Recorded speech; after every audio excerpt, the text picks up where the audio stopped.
Amin ya Allah ya mujib as-sa'ilin. Subhanallah wa bihamdihi adada khalqihi. Subhanallah wa bihamdihi ridha nafsihi. Subhanallah wa bihamdihi zinata arshihi. Subhanallah wa bihamdihi midada kalimati. Asyhadu an la ilaha illallah wahdahu la syarika lah. Wa asyhadu anna sayyidina Muhammadan abduhu wa rasuluhu la nabiyya ba'dah. Allahumma salli ala sayyidina wa maulana Muhammadin. Assalamualaikum ya Rasulullah wa ala alihi wa ashabihi wa man tabi'ahu bi ihsanin ila yaumiddin. Rabbi a'udzu bika min hamazati syayatin wa a'udzu bika rabbi an yahdurun. Subhanaka la ilma lana illa ma 'allamtana innaka antal alimul hakim. La haula wa la quwwata illa billahi al azim. Wa ba'du. Ratul Mukarramun, imam kita Masjid Besar Riyadhus Shalihin, Bapak Ustadz, semuanya jamaah pengurus masjid, Ustadz Dadi, Bapak Haji Jakasi, jamaah Masjid Riyadhus Shalihin seluruhnya ya rahimakumullah. Alhamdulillah Allah bahagiakan kita dengan hidayahnya bisa melaksanakan sholat di awal waktu berjamaah di masjid, dilanjutkan dengan kajian subuh pada hari Ahad ini. Semoga Allah selalu membahagiakan kita dengan pahala, derajat, ampunan dosa dan berkahnya bagi kita semua. Kita mendapatkan doa dari para malaikat. Setiap doa-doa kita diaminkan oleh para malaikat. Amin ya Allah ya Rabbal Alamin. Salawat dan salam tercurahkan pada junjungan alam baginda kita Rasulullah Muhammad sallallahu alaihi wasallam. Jamaah Bapak Ibu rahimakumullah, kita lanjutkan kajian tentang penyakit hati yang berikutnya. Ini masih berlanjut episode mengenal penyakit hati ya. Allah Subhanahu wa taala berfirman, qad aflaha man zakkaha wa qad khaba man dassaha. Sungguh sukses beruntung orang yang mensucikan hatinya. Sungguh rugi orang yang selalu mengotori hatinya. Penyakit jasmani itu hanya menyengsarakan dunia. Penyakit hati menyengsarakan dunia dan akhirat. Penyakit jasmani paling hanya sampai mati. Penyakit hati menyebabkan kita disiksa, dikubur, mendapatkan murka Allah dan di neraka. Karena itulah penting kita mengenal penyakit hati yang berikutnya. Ini untuk memudahkan mengenal penyakit hati kita singkat ya. Nah, muat ya, sampai kan ya? Sampai insyaallah. Nah, ini kita singkat. Ini saya ngutip aja dari A'agim dan almarhum Kiai Haji Jainuddin MJ. Mengenal penyakit hati. Kita singkat, penyakit yang berikutnya adalah tengil. Apa Pak? Tengil. Yang kedua penyakitnya adalah kudis. Yang ketiga namanya kutil. Yang keempat namanya kurap. Penyebabnya adalah kuman. Ini singkatan semua Pak. Tengil, kudis, kutil, kurap. Ini penyakit hati. Supaya apa? Supaya gampang ngingetinnya. Tengil, T-nya itu takabur. E-nya apa? Egois. N-nya norak. Terus ya apa lagi? G-nya gibah. Ya. Kemudian I-nya iri hati. Kemudian L-nya licik. Kudis, kurang disiplin. Nah, kutil, kurang teliti. Nah, betul, udah tahu kan ini ya. Kurap, kurang rapi. Penyebabnya satu, yaitu kuman, kurang kurang iman. Nah, iya. Ini penyakit hati ini ya. Takabur, sombong. Innallaha la yuhibbul mutakabbirin. Sesungguhnya Allah sangat benci kepada orang yang sombong. Kenapa Allah benci? Karena pakaian Allah dipakai oleh makhluknya. Allah itu punya sifat dalam Asmaul Husna al-mutakabbir. Allah itu berhak sombong, boleh sombong. Kenapa? Karena dia yang satu-satunya yang menciptakan kita, menghidupkan kita, dipakai oleh kita. Maka Allah sangat benci penyakit sombong. Sombong ini penyebabnya karena punya kelebihan. Ya. Misalnya kelebihan harta, jabatan, ilmu, ibadah, apalagi tampan, ganteng, gagah, atau cantik, kelebihan, kekuatan ya, apalagi populer, terkenal.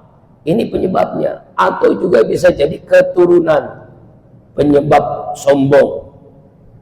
Harta itu biasanya orang bisa sombong karena harta.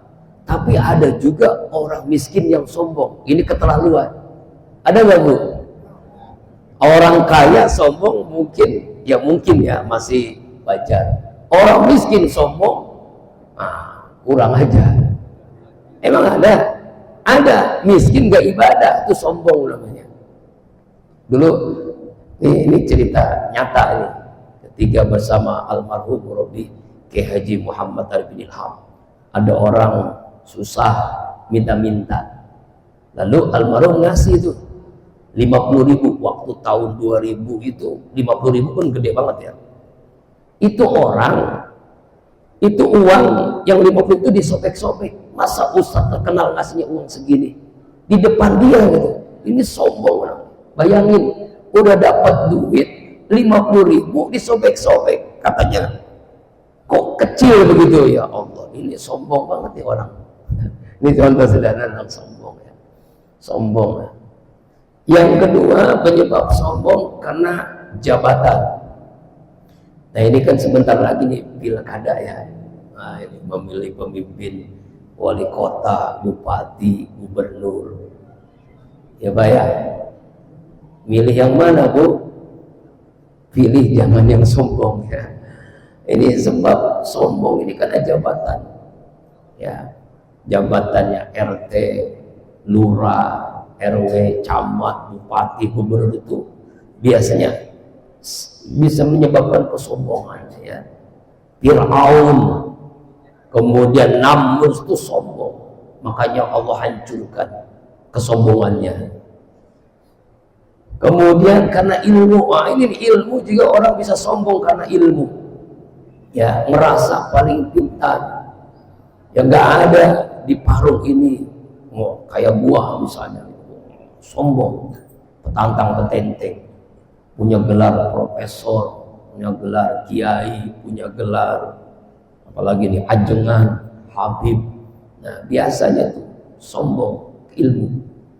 Nah orang yang sombong dengan harta dalam sejarah Allah tenggelamkan, korun namanya. Orang yang sombong dengan jabatan Allah tenggelamkan di laut, Fir'aun namanya. Allah hinakan orang yang sombong karena ilmu, Haman namanya. Itu di zaman Fir'aun itu ada arsitek gunung yang membuat piramid, yang membuat bangunan tinggi supaya Fir'aun melihat Tuhannya Nabi Musa. Haman Allah hancurkan dengan cara Allah mengutus nyamuk masuk ke telinganya, ngebor otaknya, hancur, sombong, direndahkan, dihinakan oleh Allah. Lalu ada juga nih yang kita nih mungkin yang udah rajin ke masjid, udah rajin tahajud, ya sombong dengan ibadah, namanya ujub, bangga dengan ibadah. Hati-hati Bapak Ibu nih, fala tuzakku anfusakum Wa huwa a'lamu biman ittaqa. Jangan sekali kalian merasa paling suci, karena aku Allah tahu siapa kalian sebenarnya. Karena ibadah ini banyak orang tergelincir. Kalau pengen tahu ibadah yang paling hebat siapa, Pak? Iblis. Iblis itu ibadahnya luar biasa, tapi Allah keluarkan dari surga karena sombongnya. Saya ini diciptakan dari api, Adam dari tanah. Lebih mulia dong saya, nggak mau sujud kepada Nabi Adam. Allah usir dari surga.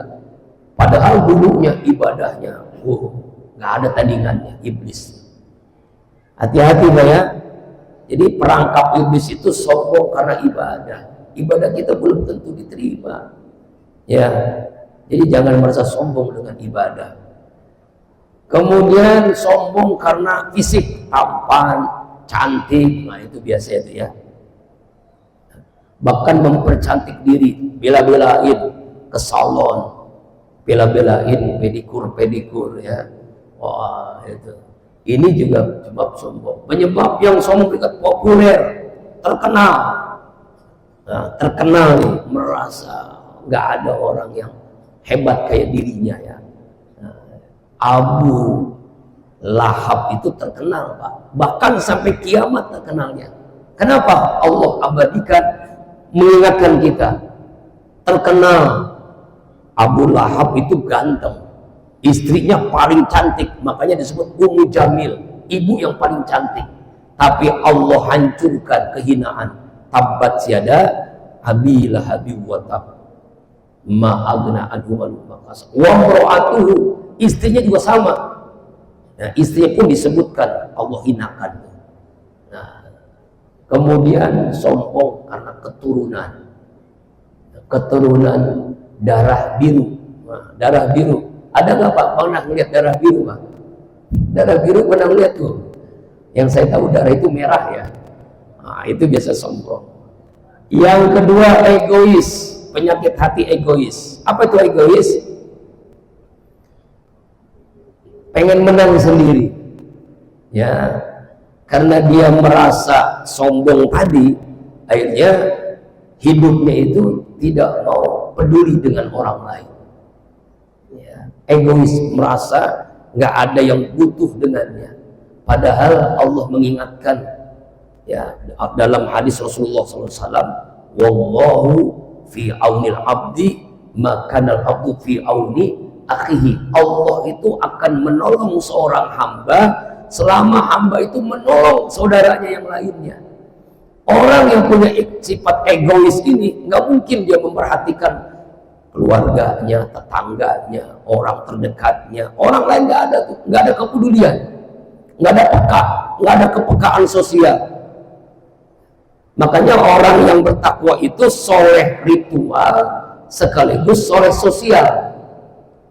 Ada orang soleh ibadahnya rajin, tapi dia pelit, bakhil, nggak peduli dengan orang yang susah, egois namanya. Ini penyakit hati nih, hati-hati nih penyakit egois nih ya. Kemudian norak, nah, ini sebagai gampang aja tenggil kan. Apa tuh norak Pak? Norak itu diantaranya ya, orang yang norak itu dia ingin memiliki semuanya. Contoh nih, punya pakaian 5 lemari, padahal yang dipakai cuma 1. Punya sepatu 1 lemari penuh dengan sepatunya, padahal yang dipakai cuma sepasang. Punya motor 10, padahal dipakai cuma 1. Punya mobil 50, karena yang dipakai cuma 1. Ya, ini namanya norak, mubazir, israf. Jadi orang yang apa ya, ya karena toma, karena serakah, akhirnya norak. Ini orang yang norak ini ya berlebih-lebihan. Kalau bahasa anak sekarang namanya lebay. Tahu lebay? Nah itu. Padahal kalau kita lihat pakaian yang kita pakai ini dihisab Pak. Buya Mufasir itu punya pakaian cuma 2. 1 kotor dicuci, yang dipakai 1, nanti kotor lagi cuma 2. Padahal kalau mau beli ribuan pakaian gampang, tapi buat apa? Ya, kalau kita kan kadang-kadang di lemari itu, apalagi maaf ya Bu ya, kan ibu-ibu itu ngajinya rajin, dan itu sesuai dengan jumlah seragamnya. Hari Senin seragamnya hijau, hari Selasa seragamnya biru, hari Rabu seragamnya kuning, hari Kamis seragamnya, padahal belum lunas. Ya Allah, jadi ngajinya rajin, tapi rajinnya rajin. Ya, bukan nggak boleh, khawatir dihisapnya ini berat, pakaiannya itu berlebihan. Ya, berikan kepada yang membutuhkan. Ya kan, yang kita pakai kan hanya satu, sepatu juga begitu, sendal juga begitu. Nah ini nolak. Nah yang keempat, tengil gibah. Apa gibah Bu? Pasti paham. Ini sering kali disampaikan kan. Gosip, ngerumpi, membicarakan aib orang lain. Ini penyakit hati yang dimana dalam surah Al-Hujurat ini Allah sampai mengatakan sama dengan makan bangkai saudaranya. Bayangin nih, kita makan yang basi aja jijik, ini orang mati bangkai dimakan, itulah penyakit gibah, itulah penyakit gosip. Jadi kerjaannya setiap hari itu membicarakan aib orang lain. Nah gosip gibah ini ya karena tidak pernah bersyukur kepada Allah, dia terus menceritakan aib tetangganya, aib pemimpinnya, aib keluarganya sendiri, bahkan aib temennya, aib gurunya diceritakan. Jadi kerjaannya itu selalu menceritakan aib orang lain. Jadi nggak ada waktu kecuali gibah. Hati-hati ini penyakit yang nanti di akhirat Pak. Orang yang muflis, orang yang bangkrut, kebaikan kita, pahala puasa, pahala sholat diberikan kepada orang yang kita gosipin itu, dan dosa-dosa dia untuk kita. Kenapa? Karena kita penyakit gibah. Nauzubillah, jangan sampai penyakit gibah ini. Nah biasanya nih penyakit gibah, gosip ini kan ya Pak, semuanya dosa. Yang pertama yang mulai ngomong bigos, yang memulai nih, oh itu kan si itu tuh tetangga kita itu, dia kan punya mobil baru tuh kan hasil korupsi misalnya. Bigos yang memulai, bener kok, iya bener, pokoknya dia dibuka terus. Yang kedua yang nimpalin. Nah yang nimpalin juga dosa nih. Awalnya dia nggak mau gosip, tapi karena nggak ada yang nimpalin, iya bener po, iya bener, itu tuh suaminya tuh, gitu. Yang nimpalin. Yang ketiga, dia nggak ngomong, dia nggak nimpalin, tapi menyetujui dalam hatinya nih, iya bener emang, iya itu dia bener emang, di hatinya tuh.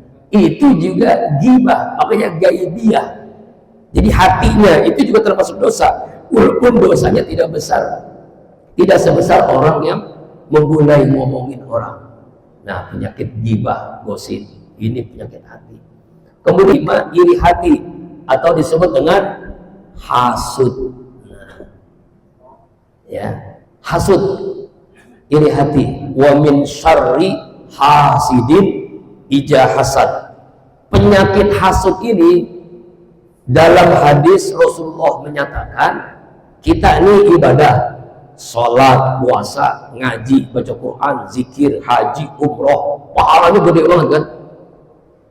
Lalu punya penyakit iri hati, seluruh kebaikan pahala itu seperti kayu kering, hadis lain seperti rumput kering, lalu ada api, itulah hasud, membakar seluruh kebaikan, nol besar di hadapan Allah, nggak ada pahalanya, sia-sia pahala ibadah kita karena penyakit hasud.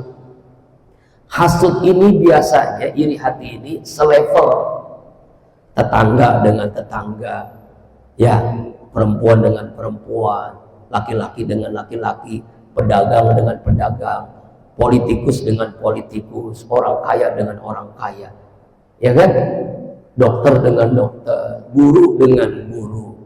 santri dengan santri, jamaah dengan jamaah, bahkan ustadz dengan ustadz. Nah ini lebih bahaya lagi nih.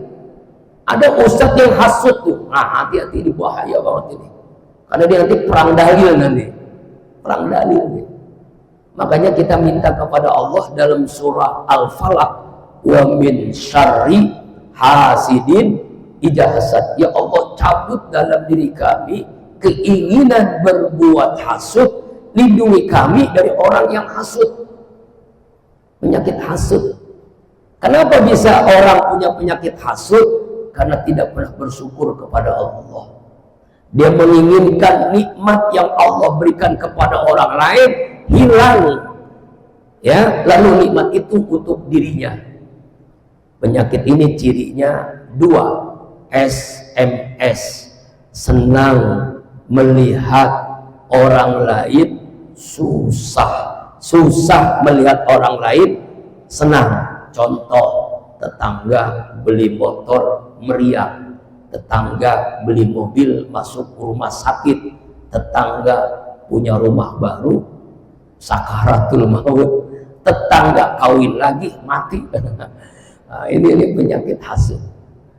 Ya, temennya musibah, senangnya luar biasa, syukurin lu, syukurin. Astagfirullah, ada penyakit hasud nih.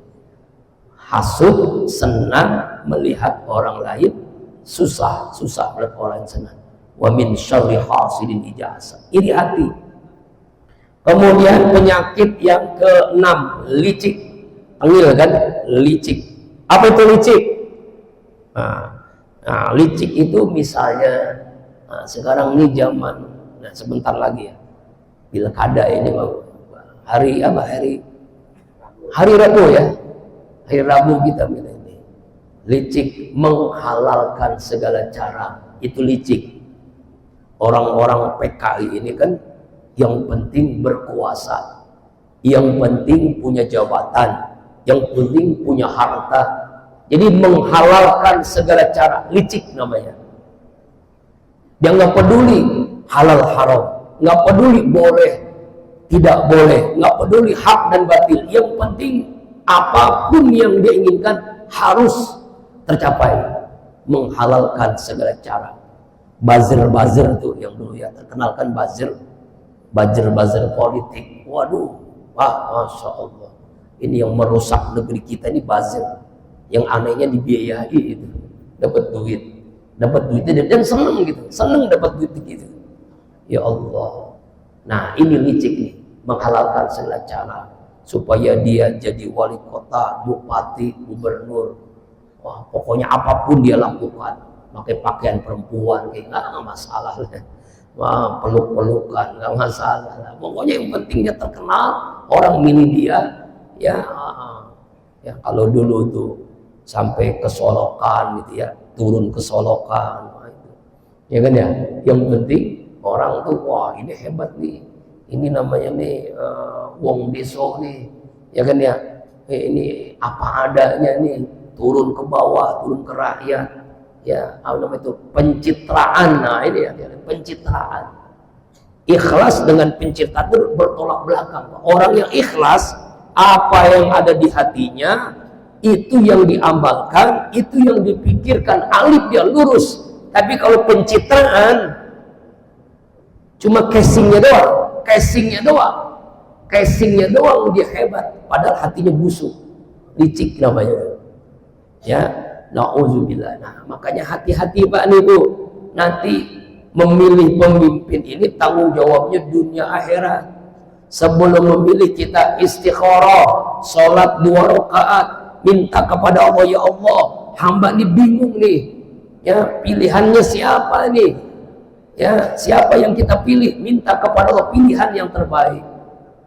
Tapi kadang-kadang orang kita itu nggak bingung-bingung, yang penting siapa yang ngasih 50 apa yang ngasih yang 100, yang ngasih 100 apa yang ngasih 200, yang ngasih 200 apa yang ngasih 500, yang gede dah ada gue yang pilih dah. Nah itulah yang rusak, makin rusak lagi. Jadi yang merusak itu pemimpinnya dan kita yang memilihnya. Nah itulah akhirnya negeri kita makin hancur-hancuran. Na'udzubillah. Nah Hati-hati dengan orang yang licik nih. Ya, orang yang licik nih. Setan itu licik. Ya, liciknya luar biasa kan. Makanya jangan sampai penyakit tengil ini pada diri kita. Apalagi kita nanti memilih hari Rabu, jangan sampai calon pemimpin yang punya penyakit tengil. Ya, apa bu? Takabur, egois, norak, ghibah, iri hati dan licik. Sekarang penyakit yang berikutnya, kudis, kurang disiplin. Ini penyakit hati nih. Kenapa orang tidak bisa disiplin? Berawal dari melaksanakan ibadah sekedarnya, asal jadi, yang penting gugur kewajiban. Makanya dalam surah Al-Ma'un Allah berfirman, A'udzubillahi minasyaitonirrajim. Fawailul lil musallin alladzina hum an salatihim sahun alladzina hum yura'un wa yamna'unal ma'un. Celaka, neraka buat orang yang sholatnya sahun, sholatnya yura'un. Sholat sahun itu lalai, yaitu menunda-nunda waktu, ditunda-tunda. Nanti nih kan baru juga azan, belum qomat nanti nih baru juga rakaat pertama.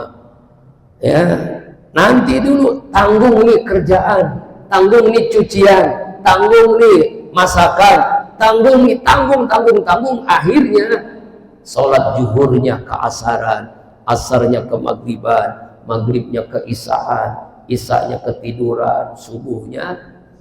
Nah, ada nggak yang begitu Pak? Itu awalnya dari sholat, akhirnya aktivitas kesehariannya kudis, kurang disiplin. Kalau bahasa kita itu jam karet. Tahu jam karet Pak? Nih kita rapat jam 8, datang jam 9, mulainya jam 10. Ini negeri yang hancur nih, nggak disiplin. Ya, ini berawal dari sholat sebenarnya, karena sholat itu tiang agama. Ya, jadi kalau sholatnya di awal waktu, pasti dia disiplin. Disiplin ya. Itu almarhum Ustaz Arifin sekali lagi, itu pribadi yang disiplin. Tidak mau mengecewakan kalau undangan dakwah kemanapun. Kalau janji jam segini dia datang, padahal kadang dia setengah jam sebelum pelaksanaan udah datang, walaupun MC-nya ya kadang-kadang memberikan sambutan acaranya sampai sambutannya ada 5, kemudian acara intinya jam 10, ustadznya datang udah jam 8, 2 jam nunggu. Tapi ada penceramah, ceramahnya jam 10, datang ya jam 2 siang. Ini berarti bermasalah penceramahnya, nggak disiplin. Ada yang begitu Pak. Ya kan, kita janji sama teman kita, yuk kita ziarah, kita berangkat nih Bapak Ibu, ba'da subuh jam 6. Nggak mungkin datang jam 6, pasti jam 7 Pak. Coba dah. Itulah kita ini. Nah, Jepang ini walaupun tidak muslim, tapi disiplinnya luar biasa. Mau dia kalah, mau menang sepak bola, semua penonton bawa kresek yang besar. Selesai nonton itu stadion bersih oleh penonton. Tuh hebat Jepang. Ya Pak, waktu Piala Dunia kan kalah dia, tapi setelah itu nggak kecewa, dia kecewa, tapi semua sampah di satu stadion diambil, dibersihin, disiplin dalam kebersihan. Kita ini jangankan seperti itu, rumah kayak kapal pecah, kata orang kita nih. Tahu kapal pecah Bu? Berantakan, celana dalam di ruang tamu, BH di ruang depan, astagfirullahaladzim. Itu dapur, kayak apa tahu? Malaikat itu tidak akan datang rumah yang kotor, kamar yang kotor, tidak mendapatkan rahmat Allah, tidak mendapatkan doa malaikat. Kalau pengen, kenapa? An-nazafatu satul at-tahuru satul iman. Suci itu bagian daripada, bukan sebagian, bagian dari iman itu suci, bersih. Ya, Rasulullah itu bersih, mengajarkan bersih dirinya, bersih tempatnya, rumahnya, kamarnya. Jadi kalau pengen tahu ini mukmin, benar-benar mukmin, coba Bapak cek WC-nya bersih enggak, kamar mandi bersih, enggak usah ke ruang tamu, itu mah biasa. Coba masuk ke kamar mandinya, kalau bersih berarti dia orang yang disiplin. Ini kan Masya Allah, bau pete, bau jengkol, Masya Allah.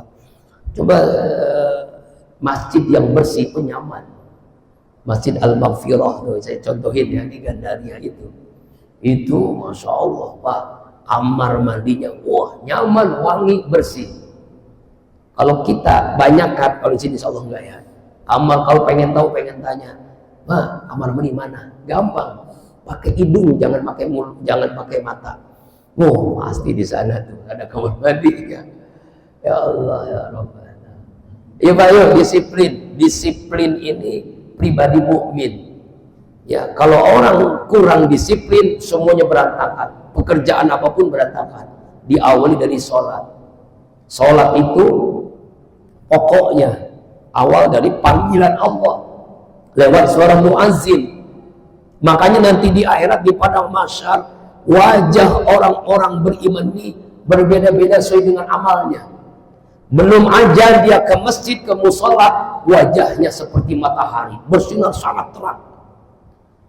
Ketika azan berkumandang, dia ke masjid, ke musola, wajahnya seperti bulan purnama. Ketika sholat dimulai, dia ikut takbiratul ihram, wajahnya seperti lampu Philip lah yang terang terus. Selesai sholat berjamaah baru datang, wajahnya seperti apa? Ya Allah, tapi tetap dapat wajahnya bercahaya. Jadi bercahaya orang mukmin itu kelihatan nanti di padang mahsyar. Jam berapa dia ke masjidnya? Kalau dalam sholat Jumat, itu pahalanya tergantung jam berapa dia berangkat sholat Jumatnya. Ya, pahala onta, pahala sapi, pahala kambing, pahala ayam, pahala telur. Pahala onta jam 8, jam 9 udah di masjid. Pahala sapi jam 10, pahala kambing jam 11, pahala ayam jam setengah 12, pahala telur khotib udah naik ke atas mimbar. Kalau udah selesai, ya itulah baru datang pas azan, pas sholat, pahala apa itu? Sudah ditutup pahalanya, hanya sekedar gugur kewajiban. Buya mau pasir, coba Bapak datang hari Jumat. Ini pengalaman banyak jamaah mengatakan. Dia ke masjid, jamaah baru datang, jam setengah 10, maaf Bapak Ibu, saya mau ke masjid, ini pun udah kesiangan. Beliau ke masjid setengah 10 hari Jumat, kesiangan.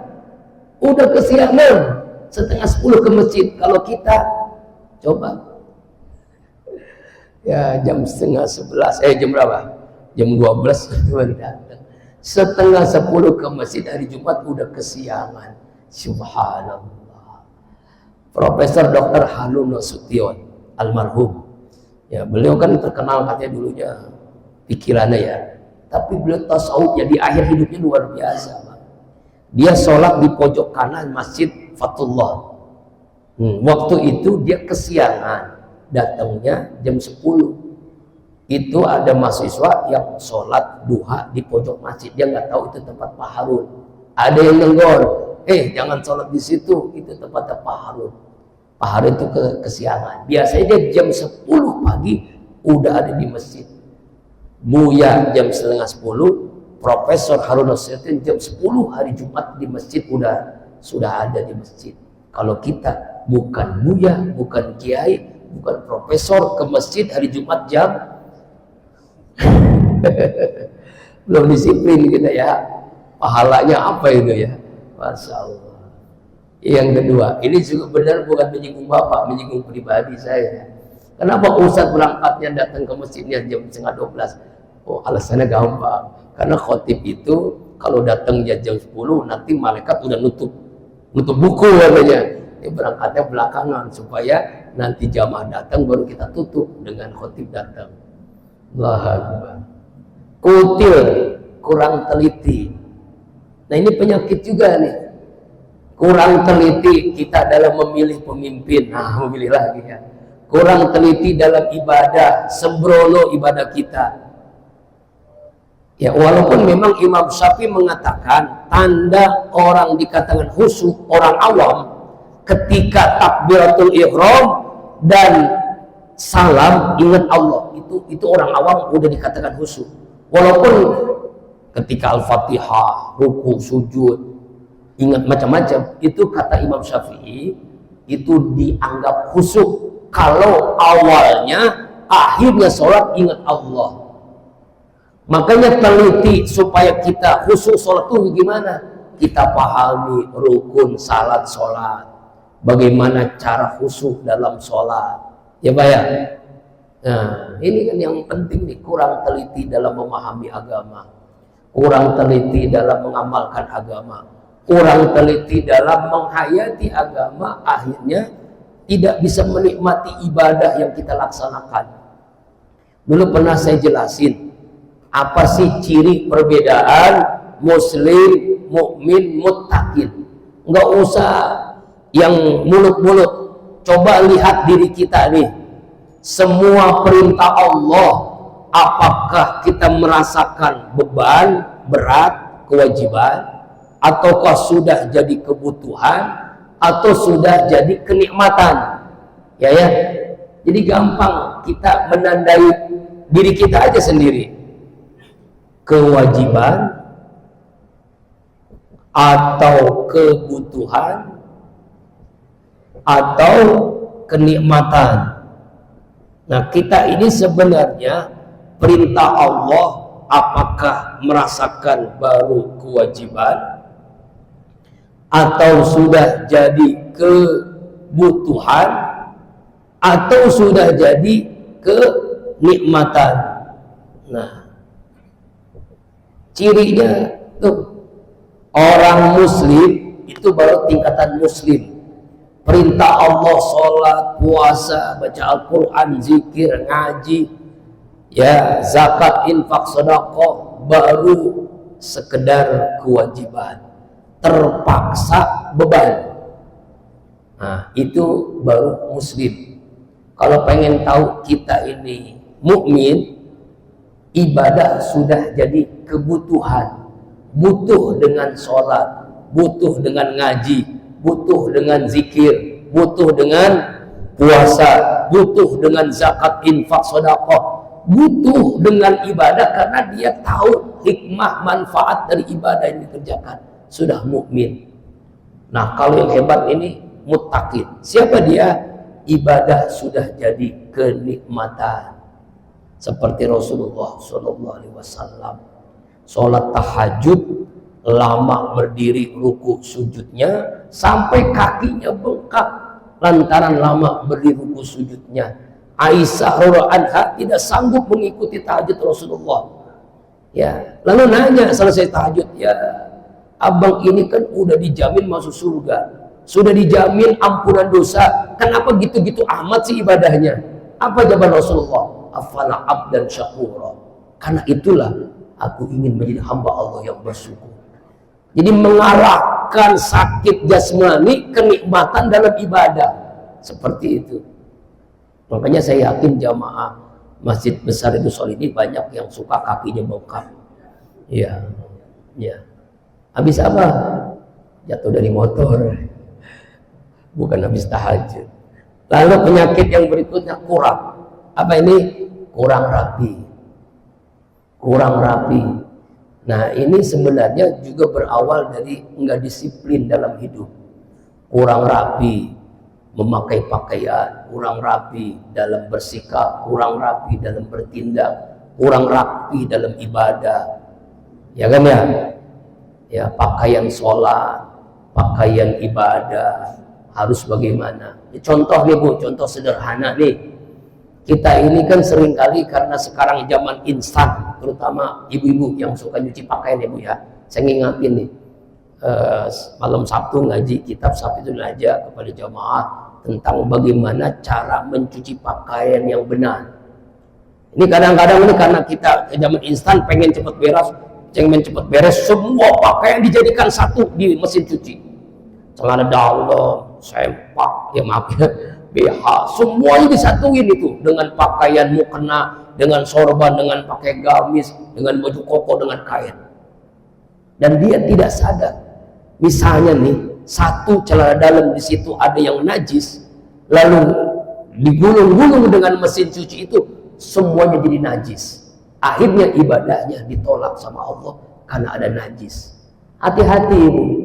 Makanya kalau cuci pakaian itu, pisahkan celana dalam atau bagian-bagian yang kira-kira ada najisnya dengan pakaian untuk kita ibadah kepada Allah. Bagaimana caranya? Hilangkan dulu dari najis mutawassitohnya, bau, warna, dan rasanya dengan kita cuci, sabun disikat. Setelah bersih, bolehlah kalau mau disatukan dengan pakaian di mesin cuci. Paham gak, Bu? Ya kan ya? Ini kan kadang-kadang gak sadar kita kan? Ini namanya kurang rapih dalam ibadah. Cebok istinja, kurang rapi dalam istinja. Ya, berdiri ketika pipis, lalu ada sisa, tidak dibersihin dengan rapi.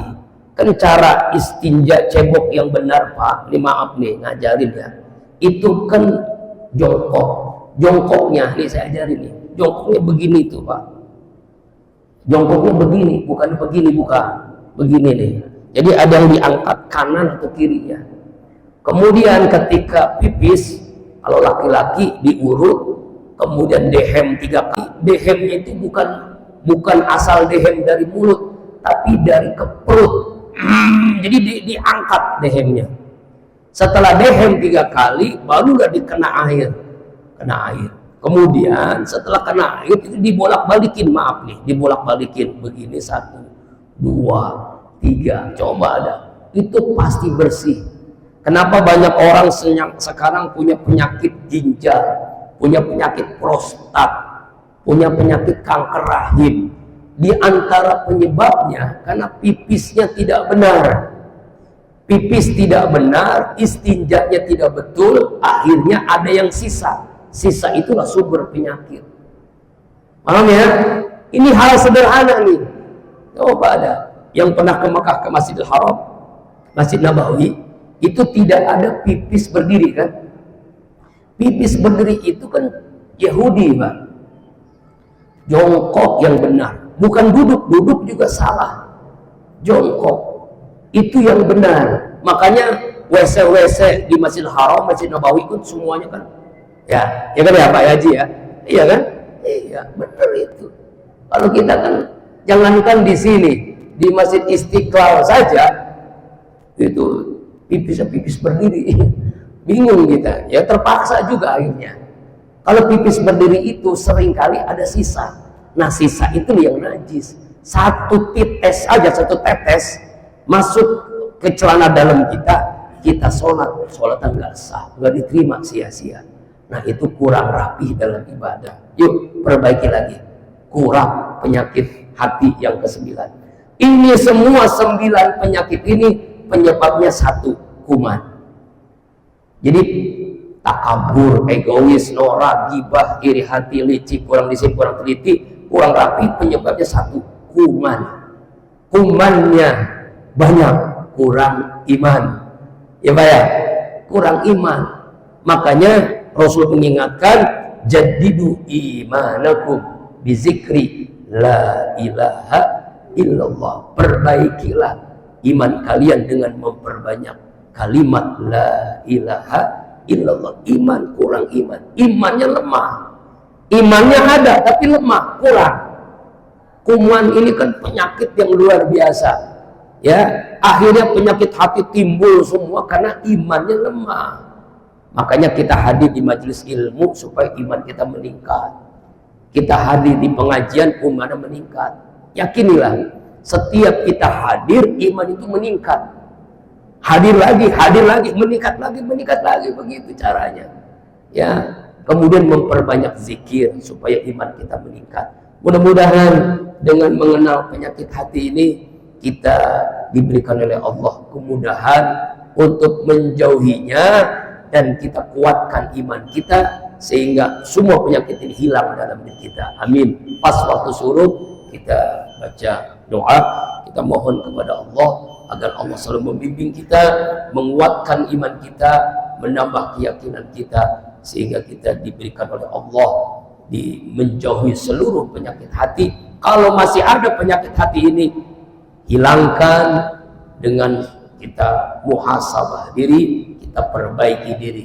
Yakinilah insya Allah Allah bahagiakan kita dunia akhirat dengan tidak adanya penyakit hati kita. Amin. Bi barakati wa karamati wal mujizati suratul Fatihah.